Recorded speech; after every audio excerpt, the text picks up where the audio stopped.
नमस्कार दोस्तों। आज हम सुनेंगे सुभद्रा कुमारी चौहान द्वारा लिखित कहानी ग्रामीणा। पंडित रामधन तिवारी को परमात्मा ने सब कुछ दिया था, किंतु संतान के बिना उनका घर सूना था। धन धान से भरा पूरा घर उन्हें जंगल की तरह जान पड़ता। संतान की लालसा से उन्होंने न जाने कितने जप तप और विधान करवाए और अंत में उनकी ढलती उम्र में पुत्र तो नहीं पर एक पुत्री का जन्म हुआ। इस समय तिवारी जी ने खूब खुले हाथों खर्च किया, सारे गांव को प्रतिभोज दिया। महीनों घर में ढोलक ठनकती रही। कन्या ही सही, पर इसके जन्म ने तिवारी के निपुत्र होने के कलंक को धो दिया था। कन्या का रंग गोरा चिट्टा, आंखें बड़ी बड़ी, चौड़ा माथा और सुंदर सी नासिका थी।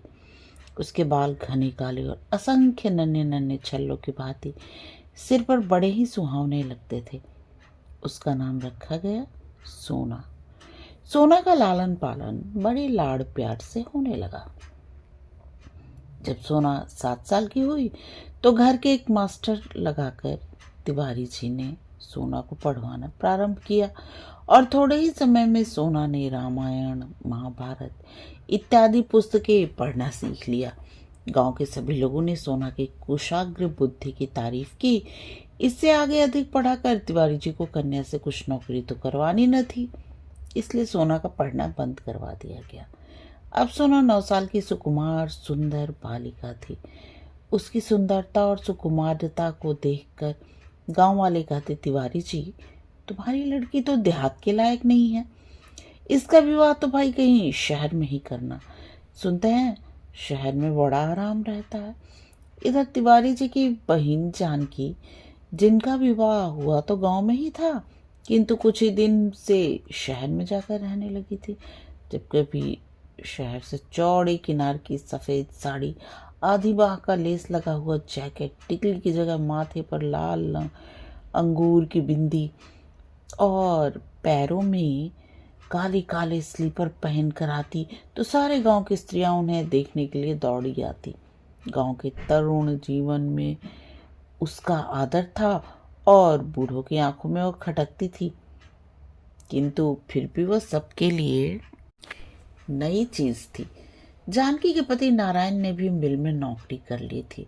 उसे 20 रुपए माहवार मिलते थे। वह अब देहाती न था, 16 आने शहर का बाबू बन गया था। धोती की जगह ढीला पजामा, कुर्ते की जगह कमीज, बास्कट और कोट, पगड़ी की जगह काली टोपी और पैरों में पंप शू पहनता था। जब कभी गांव में जाता, कान में इत्र का फाहा जरूर रहता। कभी हिना, कभी खश की मस्त खुशबू से बेचारे देहाती हैरान हो जाते। उन्हें अपने जीवन से शहर का जीवन ही सुखमय और शांतिदायक मालूम होता। इन सब बातों को देखकर और सोना की सुकुमारता को देखते हुए सोना की मां नंदू ने निश्चय कर लिया कि मैं अपनी सोना का विवाह शहर में ही करूंगी। मेरी सोना भी पैरों में पतले पतले लच्छे और काले काले स्लीपर पहनेगी। चौड़े किनार की सफेद साड़ी और लेस लगा हुआ जैकेट पहनकर वो कितनी सुंदर लगेगी, इसकी कल्पना मात्र से ही नंदो हर्ष से विह्वल हो जाती। किंतु सोना को कुछ ज्ञान न था। वह तो अपने देहाती जीवन में ही मस्त थी। दिन भर मधुबाला की तरह स्वच्छंद फिरा करती। कभी कभी वो समय पर खाना खाने आ जाती और कभी कभी तो खेत में खाना भी भूल जाती। सुंदर चीजें इकट्ठी करने और उन्हें देखने का उसे व्यस्त नशा था। गांव में अपने जोड़ की कोई लड़की उसे न मिलती, इसलिए किसी लड़की से उसका अधिक मेल जोल न था। नंदो को सोना की यह स्वच्छंद प्रियता पसंद न थी, किंतु वह सोना को दबा भी न सकती थी। वह जब कभी सोना को उसके लिए कुछ कहती तो तिवारी जी उसे आड़े हाथों लेते, कहते, लड़की है, पराए घर तो उसे जाना ही पड़ेगा, क्यों उसके पीछे पड़ी रहती हो? जितने दिन है खेल खा लेने दो, तुम्हारे घर जन्म भर तोड़े पड़ी रहेगी। लाचार नंदो चुप हो जाती। धीरे धीरे सोना ने 12 वर्ष पूरे करके 13वें में पैर रखा, किंतु तिवारी जी का इस तरफ ध्यान ही न था। एक दिन नंदो ने उन्हें छेड़ा, सोना के विवाह की भी कुछ फिक्र है? तिवारी जी चौक से उठे, बोले, सोना का विवाह? अभी वह है क्या साल की? किंतु यह कितने दिन चल सकता था? लड़की का विवाह तो करना ही पड़ता है। वैसे तो गांव में भी ऐसे कई लड़के थे जिनसे सोना का विवाह हो सकता था, किंतु नंदो और तिवारी जी दोनों ही सोना का विवाह शहर में करना चाहते थे। शहर के जीवन का सुनहरा सपना रह रह के उनकी आंखों में छा जाता था। उन्होंने जानकी और नारायण से शहर में कोई योग्य वर तलाश करने के लिए कहा। इधर सोना 12 साल की हो जाने पर भी निरी बालिका ही थी। अब भी वही राजा रानी का खेल खेला जाता, सुंदर फूल पत्तियां भी इकट्ठी की जाती और तितलियों के पीछे वह अब भी उसी प्रकार दौड़ लगाती। सोना के अंग प्रत्यंग में धीरे धीरे यौन का प्रवेश हो चुका था, किंतु सोना को इसका ज्ञान न था। उसके स्वभाव में अब भी वही लापरवाही, वही अल्लड़पन और भोलापन था जो 8 साल की बालिका के स्वभाव में मिलेगा। सोना का विवाह तय हो गया। वर की आयु 22 या 23 साल की थी।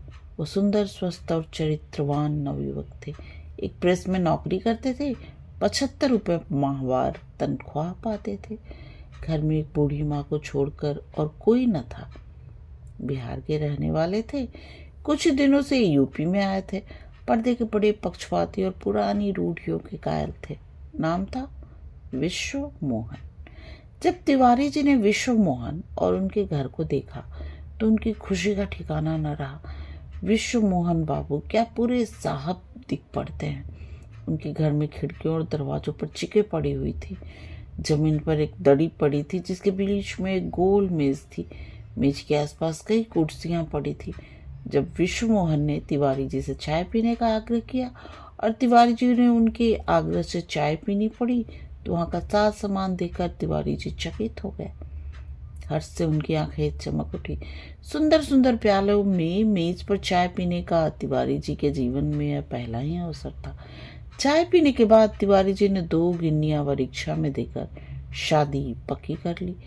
रास्ते में नारायण बोला, कहो तिवारी जी, है ना लड़का सौ में कोई तुम्हारे गांव में है ऐसा?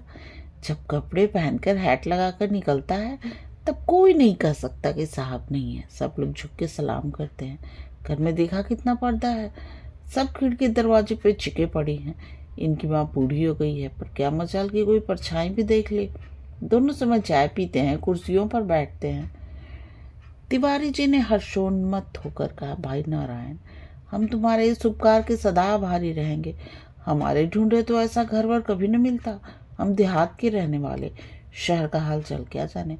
पर तुमने मेरी सोना को अपनी लड़की समझकर जो उसके लिए इतनी भाग दौड़ की है और ऐसा अच्छा जोड़ा मिला दिया, इस उपकार का फल तुम्हें ईश्वर देगा। नारायण बोला, अच्छा तिवारी जी, अब जाकर विवाह की तैयारी करो। देखना इन्हें खाने पीने की कुछ कमी न होने पाए। शहर के आदमी हैं, सब तकलीफें सह लेंगे पर भूख नहीं सह सकेंगे। खाते भी अच्छा है। देहाती मिठाई इन्हें अच्छी न लगेगी। कोई शहर का ही हलवाई ले जाकर मिठाई बनवा लेना, समझे? तिवारी जी खुशी खुशी घर लौटे। गाँव आकर जब उन्होंने नंदो के सामने वर के रूप और गुण का बखान किया, नंदो फूली न समाई। वह जैसा घर वर सोना के लिए चाहती थी, ईश्वर ने उसकी साध पूरी कर दी। इस कृपा के लिए उसने परमात्मा को शतशः धन्यवाद दिए और नारायण को उसने कोटि कोटि मन से आशीर्वाद दिया, जिसने इतनी दौड़ धूप करके मनचाहा घर और वर सोना के लिए खोज दिया था। सोना ने जब सुना कि उसका विवाह हो रहा है तब वो दौड़कर आई। उसने माँ से पूछा, माँ, विवाह कैसा होता है और क्यों होता है? माँ के सामने ये बड़ा जटिल प्रश्न था। वो समझ ही न सकी कि इसका क्या उत्तर दे, किंतु चतुर जानकी ने तुरंत बात बना ली। बोला, सोना, विवाह हो जाने पर अच्छे अच्छे गहने कपड़े मिलते हैं, इसलिए विवाह होता है। सोना ने पूछा, बुआ जी फिर क्या होता है? जानकी ने कहा, फिर सास के घर जाना पड़ता है। सो तुझे अपने साथ ले चलूंगी। सो तो मैं पहले से ही जानती थी बुआ जी कि विवाह करने पर सास के घर जाना पड़ता है, पर मैं कहीं नहीं जाऊंगी, अभी से कह देती हूँ। विवाह करो चाहे ना करो, कहती हुई सोना खेलने चली गई। नंदो का मातृ प्रेम आंसू में निकल आया। बोली, अभी बचपना है, बड़ी होगी तब सब समझेगी। जानकी बोली, फिर तो ससुराल से 1-2 दिन के लिए भी मैके आना कठिन हो जाएगा भौजी। देखो ना, मैं ही 4-6 दिन के लिए आती हूँ तो रात दिन वहीं की फिक्र लगी रहती है। जहाँ गृहस्थी का झंझट सिर पर पड़ा, सब खेलना कूदना भूल जाता है। जब वो विवाह नहीं होता तभी तक का खेलना खाना समझो। नंदो बोली, जानकी दीदी, तुम लोगों की कृपा से मेरी सोना सुखी रहे। जैसे उसका नाम सोना है, उसके जीवन में भी सोना ही बरसता रहे। सोना का विवाह हो गया। रामधन तिवारी की लड़की का विवाह गांव भर में नई बात थी। इस विवाह में मंगलामुखी के स्थान पर आगरे से भजन मंडली आई थी, जो उपदेश के अच्छे अच्छे भजन गा के सुनाया करती थी। गहने कपड़े सब नए फैशन के थे। लहंगों का स्थान साड़ियों ने ले लिया था। जूते थे, मोजे थे, पाउडर की डिब्बी, सुगंधित तेल और फिर न जाने क्या क्या था, जिनकी नंदो और जानकी ने कल्पना तक न की थी। गांव की औरतों ने नंदो की खुशी को देखा और सारी चीजें देखी। देखने वाली सोना के सौभाग्य की सराहना करती हुई लौट गई। उनकी आंखों में आज सोना से अधिक सौभाग्यवती कोई न थी। जिस दिन सोना को ससुराल के सब गहने कपड़े पहनकर नंदो ने पुत्री का सौंदर्य देखा तो उसका रोम रोम पुलकित हो उठा। किसी की नजर न लग जाए इस डर से उसने छिपा कर बालों के नीचे एक काजल का टीका लगा दिया। जिसने सोना को देखा वही क्षण भर उसे देखता रहा। सोना सचमुच में सोना ही थी। विदा का समय आया। माँ बेटी खूब रोई। जब सोना तिवारी जी की कमर से लिपट कर रोने लगे तो तिवारी जी का धैर्य भी जाता रहा। वे भी जोर से रो पड़े। सोना विदा हो गई।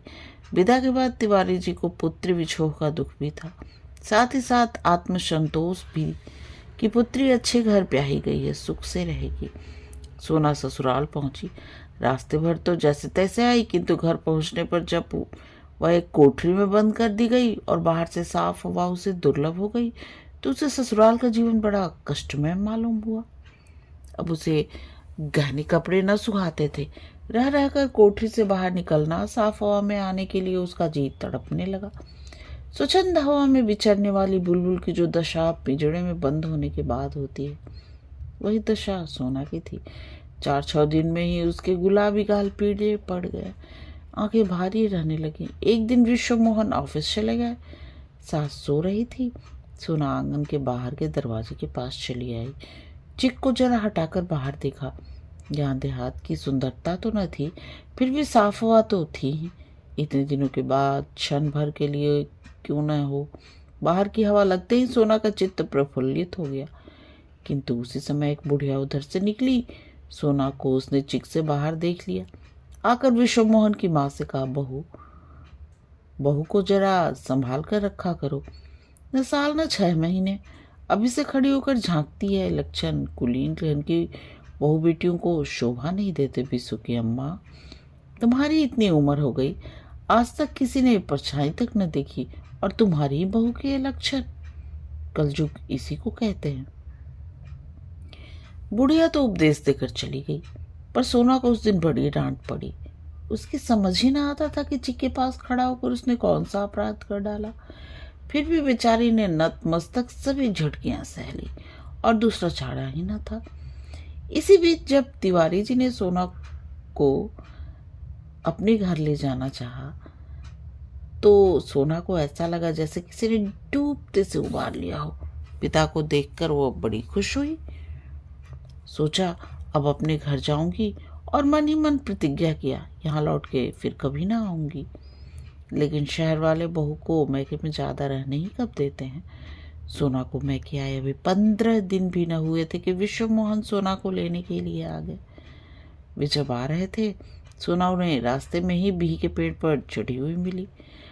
उसके साथ और भी बहुत से लड़के लड़कियां थे। सोना का सर खुला था और वह बिही तोड़ तोड़ कर खा रही थी और अपनी जूठी बिही खींच खींच कर मारती भी जा रही थी और हंस भी रही थी। सोना को विश्व मोहन ने देखा, किंतु सोना उन्हें न देख सकी। पत्नी की चाल ढाल विश्व मोहन को न सुहाई। उनकी आंखों में खून उतर आया। अपना क्रोध वे चुपचाप पी गए, किंतु उसी समय उन्होंने मन ही मन प्रतिज्ञा किया कि अब वे सोना को मैके कभी न भेजेंगे। वे जाकर चौपाल में मोढ़े पर बैठे ही थे। अपने बाल सखा और सहेलियों के साथ सोना पे पहुंची। विश्व मोहन को देखते ही उसने हाथ की बिही फेंक दी और सिर ढककर अंदर भाग गई। फिर ससुराल जाना पड़ेगा, इस भावना मात्र से उसका हृदय व्याकुल हो उठा। सोना फिर ससुराल आई। अब की बार आने के साथ ही घर का सारा भार सोना को सौंपकर सोना की सास ने गृहस्थी से छुट्टी ले ली। कभी घर का काम करने का अभ्यास न होने के कारण सोना को घर के काम करने में बड़ी दिक्कत होती। उसके लिए उसे रोज सास की झिड़कियां सहनी पड़ती। सोना ने खेलना, खाना और तितली की तरह उड़ना ही सीखा था। गृहस्थी की गाड़ी में उसे भी कभी जुटना पड़ेगा, ये तो उसने कभी सोचा ही न था। किंतु यह कठिनता महीने 15 दिन की ही थी। अभ्यास हो जाने पर फिर सोना को काम करने में कोई कठिनता न पड़ती। घर में रात दिन बंद रहने की उसकी आदत न थी। बाहर जाने के लिए उसका जी सदा व्याकुल रहता। यदि कभी खिलौने वाली की आवाज़ सुनती या चनाचूर गरम की आवाज़ उसके कानों में पड़ती तो तड़प सी जाती। अपना यह कैद खाने का जीवन उसे बड़ा ही कष्टकर मालूम पड़ता। किंतु सोना बहुत दिनों तक अपने को रोक न सकी।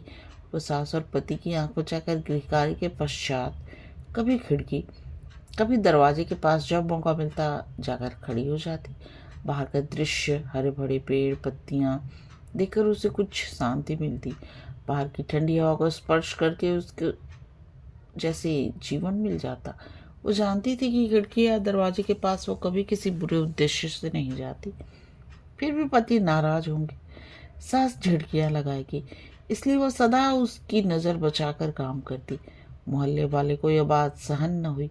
कल की आई हुई बहू, बड़े घर की बहू, सदा खिड़की दरवाजे से लगी रहे। अवश्य ही यह आचरण भ्रष्ट है। धीरे धीरे आसपास के लोगों में सोना के आचरण की चर्चा होने लगी। पुराने विचार वाले पर्दा के पक्षपातियों को सोना की हर एक हरकत में बुराई छोड़ भलाई नजर ही न आती थी। मोहल्ले के बिगड़े दिल शोहदे सोना के दरवाजे पर से दिन में कई बार चक्कर लगाते और आवाजें कसते, किंतु न तो सोना को इस तरफ ध्यान होता और न इसे इसकी कुछ परवाह होती। वह तो प्रकृति की पुजारिन थी। खिड़की दरवाजे के पास वो प्रकृति की शोभा देखती थी। लोगों की बातों की ओर उसका ध्यान भी न जाता था। इसी बीच किसी काम से सोना की सास को कुछ दिन के लिए गांव जाना पड़ा। अब पति के ऑफिस जाने के बाद स्वच्छंद हिरनी की तरह फिरा करती थी। कोई रोक टोक करने वाला तो था नहीं। कभी कभी वह चिक से बाहर भी चली जाया करती। आसपास की कई औरतों से जान पहचान भी हो गई। वे लोग सोना के घर आने जाने लगी। सोना भी कभी कभी लुक छुप के दोपहर के सन्नाटे में उनके घर वो आती। सोना के बारे में, उसके आचरण के विषय में लोग क्या बकते हैं सोना न जानती थी। वह तो उन्हें अपना हितैषी और मित्र समझती थी। वही लोग जो सोना से घुल मिलकर घंटों बातचीत किया करते, बाहर जाकर न जाने क्या क्या बकते। धीरे धीरे इसकी चर्चा विश्व मोहन के कानों तक भी पहुंची। इन बातों को रोकने के लिए उन्होंने अपनी माँ की उपस्थिति आवश्यक समझी, इसलिए माँ को बुलवा भेजा। साथ ही सोना को भी समझा दिया कि वो बहुत संभल कर रहा करे। सास के आने पर सोना के ऊपर फिर से पहरा बैठ गया। किंतु वह तो गांव की लड़की थी, साफ हवा में विचर चुकी थी। उसके लिए सख्त पर्दे में बिल्कुल बंद होकर रहना बड़ा कठिन था, इसलिए उसका जीवन बड़ा दुखी था। उसके घर के भीतर बैठा ही न जाता था। जरा मौका पाते ही बाहर साफ हवा में जाने के लिए उसका जी मचल उठता और वो अपने आप को रोक न पाती। विश्व मोहन ने एकांत में उसे कई बार समझाया कि सोना के इस आचरण से उसकी बहुत बदनामी हो रही है, इसलिए वह खिड़की दरवाजे के पास न जाया करे, बाहर न निकला करे। एक दिन तब सोना को उनकी बातें याद रहती, किंतु वह फिर भूल जाती और वही हाल फिर हो जाता। फिर खिड़की दरवाजे के पास जाती और बाहर की साफ हवा में जाने के लिए, प्रकृति के सुंदर दृश्यों को देखने के लिए उसकी आंखें मचल उठती। एक दिन विश्व मोहन को किसी काम से शहर से बाहर जाना था। सोना के पति का सामान ठीक कर उन्हें स्टेशन रवाना किया। सास खा चुकने के बाद लेट गई। सोना ने अपने गृहस्थी के काम धंधे समाप्त करके कंघी चोटी की, कपड़े बदले, पान बनाकर खाया, फिर एक सुंदर पुस्तक लेकर पढ़ने के लिए खाट पर लेट गई। पुस्तक कई बार पढ़ी हुई थी। 2-4 पेज पलट पलट कर देखे, जीने लगा। उसी समय ठेले वाले ने आवाज दी, 2 पैसा हर माल मिलेगा, 2 पैसा। किताबें फेंक कर सोना दरवाजे को दौड़ी। ठेले वाला दूर निकल गया था। दूर तक नजर दौड़ाए, कहीं न दिख पड़ा। निराश होकर लौटने वाली ही थी कि पड़ोस से बनिए का लड़का फैचू दौड़ा हुआ आया। बोला, भौजी सुई तागा हो तो जरा मेरे कुर्ते में बटन ताक दो, मैं कुश्ती देखने जाता हूँ। सोना ने पूछा, कुश्ती देने जाते हो कि लड़ने? फैजू ने मुस्कुराकर कहा, दोनों काम करने भौजी, पहले बटने तो टांक दो, नहीं तो देरी हो जाएगी। फैजू वहीं फर्श पर बैठ गया और सोना बटन टांकने लगी। गाड़ी 3 घंटे लेट थी। विश्व मोहन ने सोचा, यहाँ बैठे बैठे क्या करेंगे, चलो तब तक घर चलकर आराम करेंगे। सामान स्टेशन पर छोड़कर स्टेशन मास्टर की साइकिल लेकर विश्व मोहन घर पहुंचे। बैठक में फैजू को सोना के साथ बैठा देखकर उनके बदन में आग सी लग गई। वे क्षण भर भी वहां खड़े न रह सके और वहां से चुपचाप अंदर आ गए। माता के पास बैठ गए। सोना से पति की नाराजगी छिपी न रही। ज्यों त्यों किसी प्रकार बटन टांग कर कुर्ता फैजू को देकर वह अंदर आई। सोना ने स्वप्न में भी न सोचा था कि जरा सा बात यहाँ तक बढ़ जाएगी। पति का चेहरा देखकर वो सहम सी गई। उसकी त्योरियां चढ़ी हुई, चेहरा स्याह और आंखें गीली थी। सोना अंदर आई। विश्व मोहन ने उसकी तरफ आंखें उठाकर भी न देखा। उसने डरते डरते पति से पूछा, कैसे लौट आए? विश्व मोहन ने रुखाई से 2 शब्द में उत्तर दिया, गाड़ी लेट है। सोना ने फिर छेड़ा, अब कब जाओगे? विश्व मोहन ने तीव्र दृष्टि पत्नी पर डाली और कठोर स्वर में बोले, गाड़ी 3 घंटे बाद आएगी, तब चला जाऊंगा। सोना फिर नम्रता से बोली, तो इस प्रकार कब तक बैठे रहोगे? मैं घाट बिछा देती हूँ, आराम से लेट जाओ, तुम्हें कष्ट करने की आवश्यकता नहीं है। मैं बहुत अच्छी तरह हूँ, विश्व मोहन ने कड़े स्वर में रुखाई से कहा। सोना ने बहुत आग्रह करने पर विश्व मोहन ने कमरे में पैर रखा। वे न कुछ बोले और न खाट पर ही लेटे कुर्सी पर बैठ गए। एक पुस्तक उठाकर उसके पन्ने पलटने लगे। पढ़ने के नाम से कदाचित एक अक्षर भी न पढ़ सके, किंतु इस प्रकार वे अपने अंतर्वेदना को चुपचाप लहू के घूंट की तरह पी रहे थे। सोना का आचरण उन्हें हजार हजार बिच्छुओं के दर्शन की तरह पीड़ा पहुंचा रहा था। पति की आंतरिक वेदना सोना से छिपी न थी। वो जरा खिसक कर उनके पास बैठ गई। धीरे से उसने अपना सिर विश्व मोहन के पैरों पर धर दिया। बोली, इस बार मुझे माफ करो, अब तुम जो कहोगे वही करूंगी, मुझसे नाराज न हो। विश्व मोहन के पैरों पर जैसे किसी ने जलती हुई आग धर दी हो। जल्दी से उन्होंने अपने पैर समेट लिए और तिरस्कार के स्वर में बोले, ये बात आज क्या तुम पहली बार कह रही हो? यह मौखिक प्रतिज्ञा है, हार्दिक नहीं। मैं सब जानता हूँ। तुम्हारे कारण तो मैं शहर में सिर उठाकर चलने लायक नहीं बचा। जिधर जाओ उधर लोग तुम्हारी चर्चा करते हुए दिख पड़ते हैं। मेरे तुम्हारे मुंह पर कोई कुछ नहीं कहता तो क्या हुआ, बाद में कानाफूसी करते हैं। तुम्हारे ऊपर तो जैसे इसका कुछ असर ही नहीं पड़ता, जो जी में आता है करती हो। भला यशोदा तुम्हारे पास बटन टकवाने क्यों आया? तुम इनकार न कर सकती थी। तुम यदि शहनद हो तो कोई कैसे तुम्हारे पास आवे? सोना ने बहकातर दृष्टि से पति की ओर देखते हुए कहा, जरा सा तो काम था, पड़ोसी धर्म के नाते मैंने सोचा कर ही देना चाहिए, नहीं तो इनकार क्यों नहीं कर सकती थी। इसी प्रकार जरा जरा सी बातों से बड़ी बड़ी बातें हो जाया करती हैं।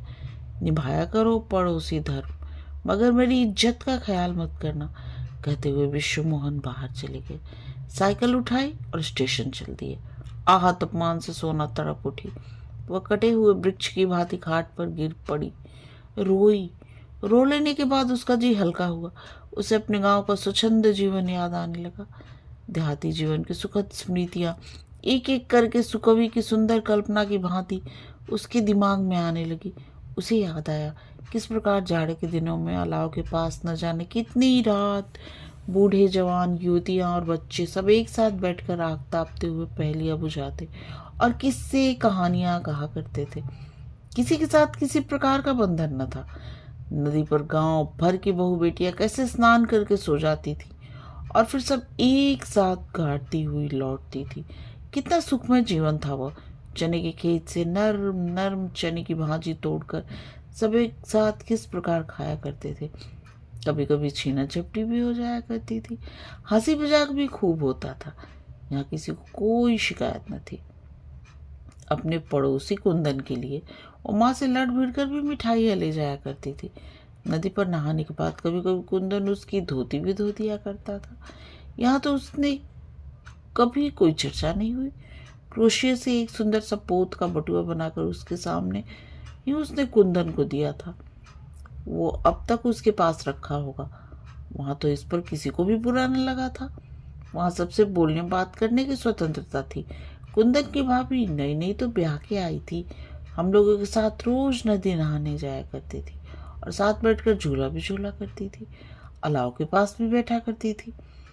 फिर मैंने ऐसा कौन सा पाप कर डाला जिसके कारण इन्हें शहर में सिर उठाने की जगह नहीं रही। यदि किसी का कुछ काम कर देना, बोलना या बातचीत करना पाप है, तो कदाचित यह पाप जाने अनजाने मुझसे सदा ही होता रहेगा। मेरे कारण उन्हें पद पद पर लांछित होना पड़े तो मेरे इस जीवन का मूल्य ही क्या है।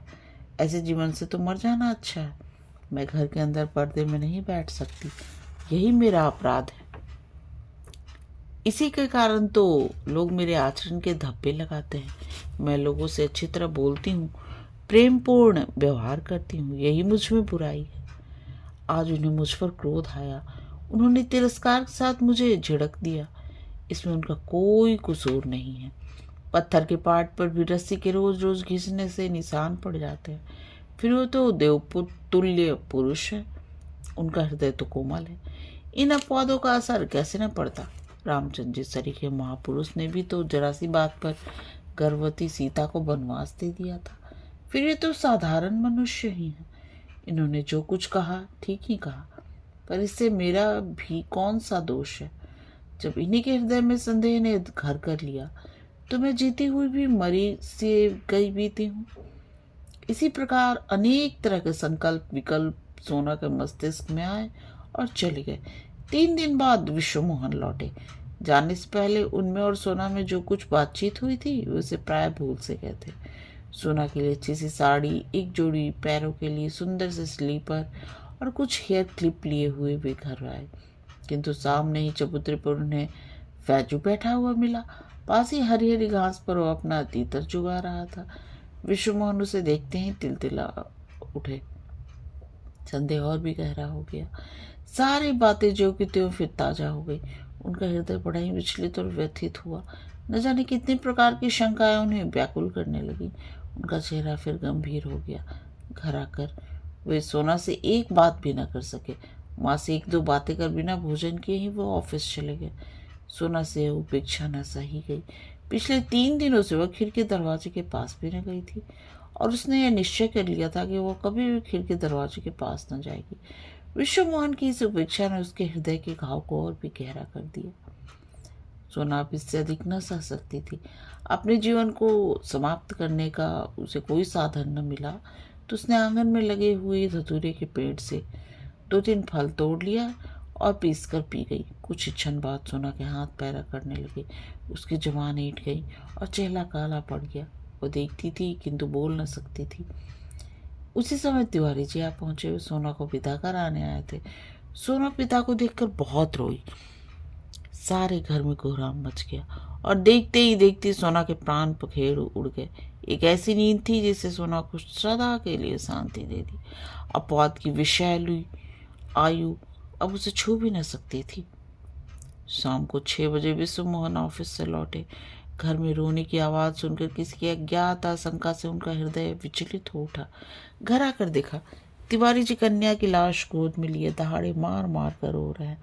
तिवारी जी इस बीच कई बार कन्या को लेने आ चुके थे किंतु विश्वमोहन ने विदा न किया था। विश्वमोहन और तिवारी जी में कोई विशेष बातचीत न हुई। अंतिम संस्कार की तैयारी होने लगी।